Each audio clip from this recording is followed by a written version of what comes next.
Nobody that's doing better than you is ever going to critique you. Amen. It's always the people that are doing worse. That's right. They come in here, they walk in here, they'll to your face, they'll be like, this is freaking awesome. And then they'll walk out and you'll be like, that guy doesn't deserve that. Yeah, that's right. You know?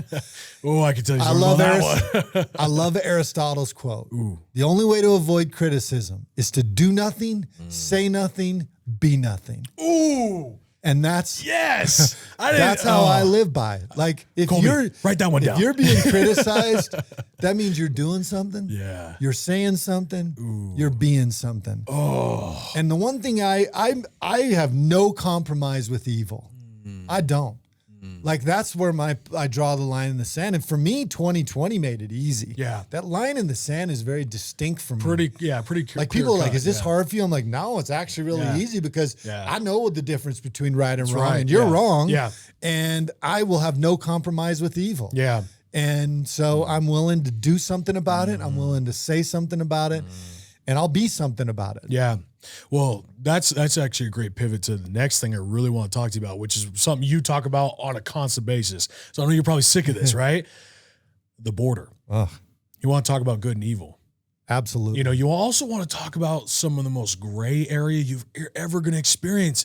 Because I told you this. I was at the border. I was there for 11 months, right? I'm like paying, I'm speaking Spanish. I'm literally like I'm riding my bicycle along the fence in the Rio Grande, I'm throwing rocks into Mexico. And I'm like, that's how it is. I'm literally at the border. And I would constantly be all day long, as a missionary, I was meeting with families, talking to them about, Jesus Christ, right? And when you're having those conversations, you end up hearing some of the most tragic stories you can even imagine. And I'm hearing these stories from these families, and I'm seeing, families come in and out, these families have a house there, and then people are staying with them who had just crossed, and I'm not I'm here to, talk about Jesus Christ to anyone. Right. And then I'm hearing these stories and I'm hearing what they go through to get here. But then at the same time, I would also meet the other ones who came over here, and I can't believe that this human being just came into America. And the good and the bad and what's coming across, it's like what's happening at the border is there are good people who just want to be here because they want to enjoy the freedom. But then there also comes with that some of the most evil people can't even imagine. You want to talk about evil? Go talk to Tim Ballard about what's happening at the border and sex trafficking. Because we do a lot of stuff with him, and we donate to Operation on the Railroad because it's some of the most evil stuff you can imagine. And the border is a big cause of it. It's one of the number one causes of it. It is the biggest problem for America right now. And we're not talking about it enough. And all your listeners out there, this is not about immigration. This is about human trafficking and drug trafficking into America. Right. Punto. Yes. Punto. That's it. I was on the phone because it shouldn't matter whether you're a Republican, a Democrat, or an independent. If you care about human beings, you should absolutely care about border security because women are being raped. Oh my gosh. We had a woman we caught a few months ago, and she had a baggie full of pills. And so we're like 50 pills in this bag. Yeah. We're like, hey, what are these pills? Thinking maybe they were M30 fentanyl pills or something. And she's like, well, when I was going to cross the border, I knew I'd get raped multiple times. Yes. These are morning after pills. Like, where did we lose our way so bad as Americans, our compass so broken that under the name of politics, we will allow that to happen? Yeah. They use the children as pawns and rape the children and traffic the children. Yes. They extort them in. Then they carry dangerous drugs like methamphetamines and fentanyl into this country. Yeah. The leading cause of death right now amongst Americans is fentanyl. Over 100,000 Americans dying, men, women, children, teenagers, grandparents, babies. That's illegal, right? It's illegal. Wow. So wait, people die even when something's illegal, it still somehow gets out into the streets. We'll have to talk about the guns. Don't get me. I got a whole plethora. I was just going to say, we'll get to that one here in a sec. I'm ready to go. Anyways, keep going. Sorry. So this is a big problem. Yeah. Like the human aspect of it is you're right. Yeah. But people get caught into the feelings of it. See, now what the left wants you to think of is all the people, the good people that are across the right. As a matter of fact, I was talking to a congresswoman out of the state of Washington, and kudos to her for getting on the phone with us. And we're breaking it down, and you could tell that she's completely been indoctrinated by CNN and MSNBC. Right. Yeah. You and can she hear says the a couple language. different things. Yeah. She says, well, what about all the unaccompanied minors? And I said, they're being separated not by us. The cartels have already separated them. They've purchased those children. They've purchased those children at the threat of violence to their family. They've stolen and kidnapped those children. Yeah. And then she goes, well, what about the good people? And I said to her, okay, I'm going to put this into perspective for you. Let's say I said to you, Congresswoman, I'm going to put 10 people in your house. 5 of them are good and 5 of them are bad. Are you okay with that? And you don't know which ones they are. And you don't know which ones they are. And she says, she paused, and I go, you know why you can't answer that? Because you're not okay with it. Nor should you be okay with it. Right. I said, let me take it even a step further. What if 9 of them were good? Yeah. And 1 of them was bad, and that 1 was a sex offender or a sex trafficker? Are you still going to allow them in your house?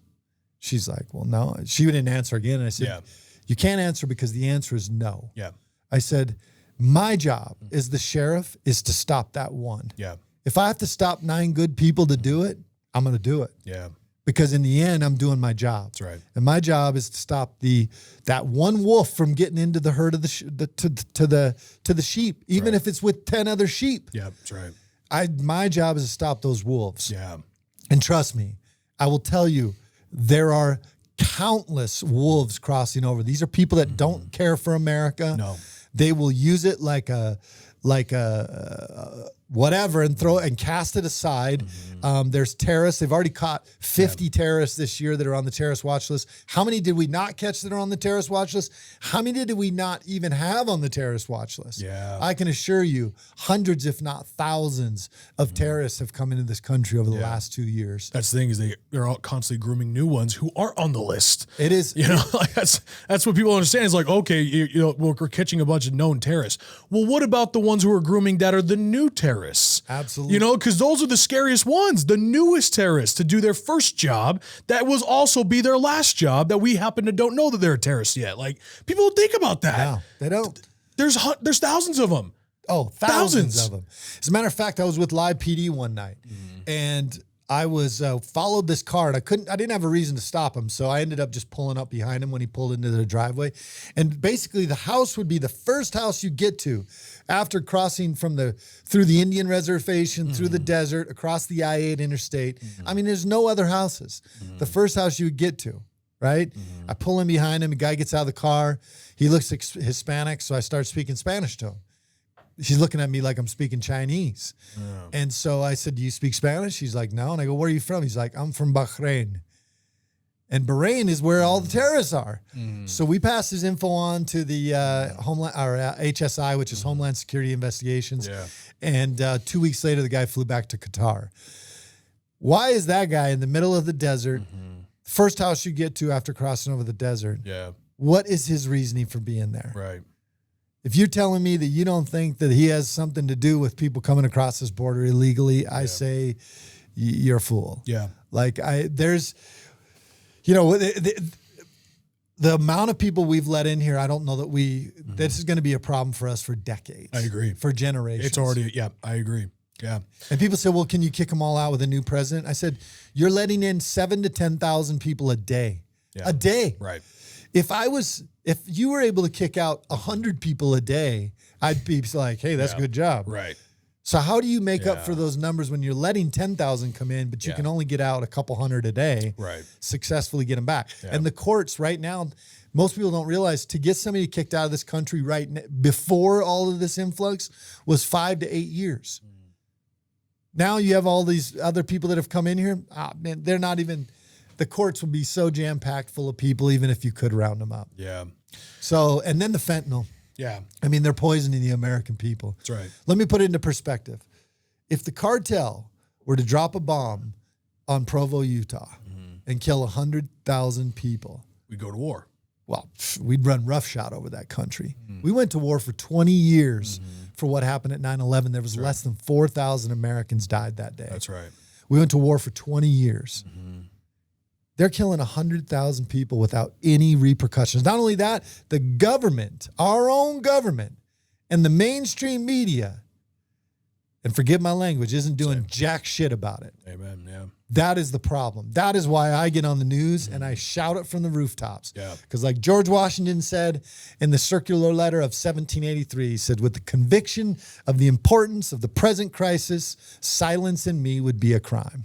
And the other one is Abraham Lincoln. He says, to be silent when they should protest makes cowards of men. Ooh. And so write those down too. Those are great.